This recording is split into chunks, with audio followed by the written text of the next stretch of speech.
बोलो कार्तिक महात्म की जय।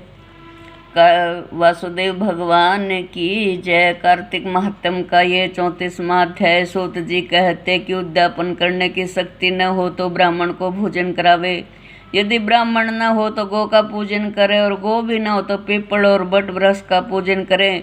तब ऋषि पूछने लगे कि महाराज, सब वृक्षों में पीपल और वट को ही श्रेष्ठ क्यों माना है? वृक्ष तो सब समान ही है। सूत जी बोले कि पीपल विष्णु का रूप है, वट शिव का और पलाश ब्रह्मा रूप है, इसलिए उनका दर्शन और स्पर्श सब पापों का नाश करने वाला है। ऋषि कहने लगे कि ब्रह्मा विष्णु शिव वृक्ष भाव को कैसे प्राप्त हुए?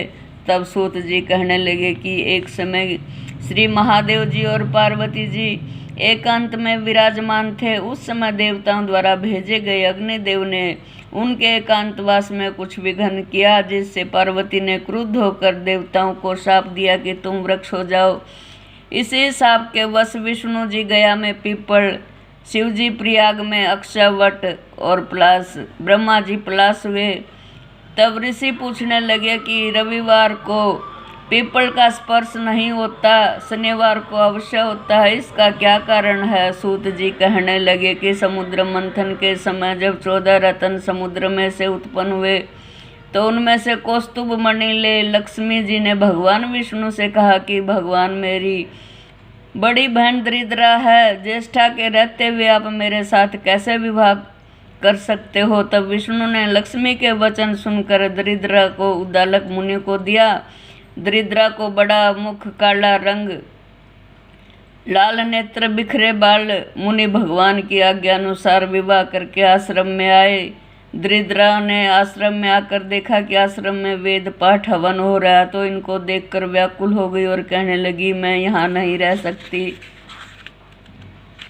ज्येष्ठा ने कहा कि जहाँ पर हवन न होता हो, वेद ध्वनि न होती हो, अतिथि पूजन, यज्ञ, दान, तप न होता हो, वहीं रह सकती हूँ। नीति, धर्म, प्रिय वचन, देवता और गुरु का पूजन जहाँ होगा वहाँ नहीं रहूँगी। जहाँ चोरी जारी होती होगी और सज्जन और ब्राह्मणों का अपमान एवं कठोर वचन बोलने वाले होंगे वहाँ रहूँगी।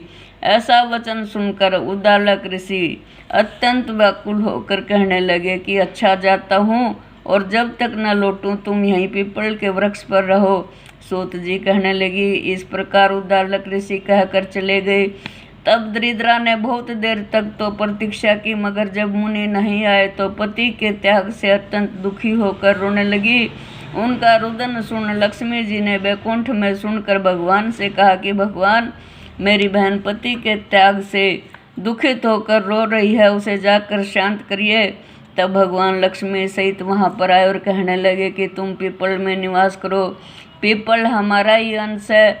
जो कोई वर्ष भर तक तथा कार्तिक शुक्ल पूर्णिमासी को पीपल ज्येष्ठा का पूजन करेगा, उसके यहाँ लक्ष्मी का वास होगा। जो शनिवार को तुम्हारा पूजन करेगा, उसका सूत लपेटेगा, उसके सब मनोवांछित कार्य सिद्ध होंगे। परंतु दूसरे रविवार के दिन जो पीपल का स्पर्श करेगा वह दरिद्र हो जाएगा। ऐसा कहकर भगवान अंतर ध्यान हो गए। श्रीमन्नारायण नारायण हरि हरि, श्रीमन्नारायण नारायण हरि हरि, श्रीमन्नारायण नारायण हरि हरि, श्रीमन्नारायण नारायण हरि हरि।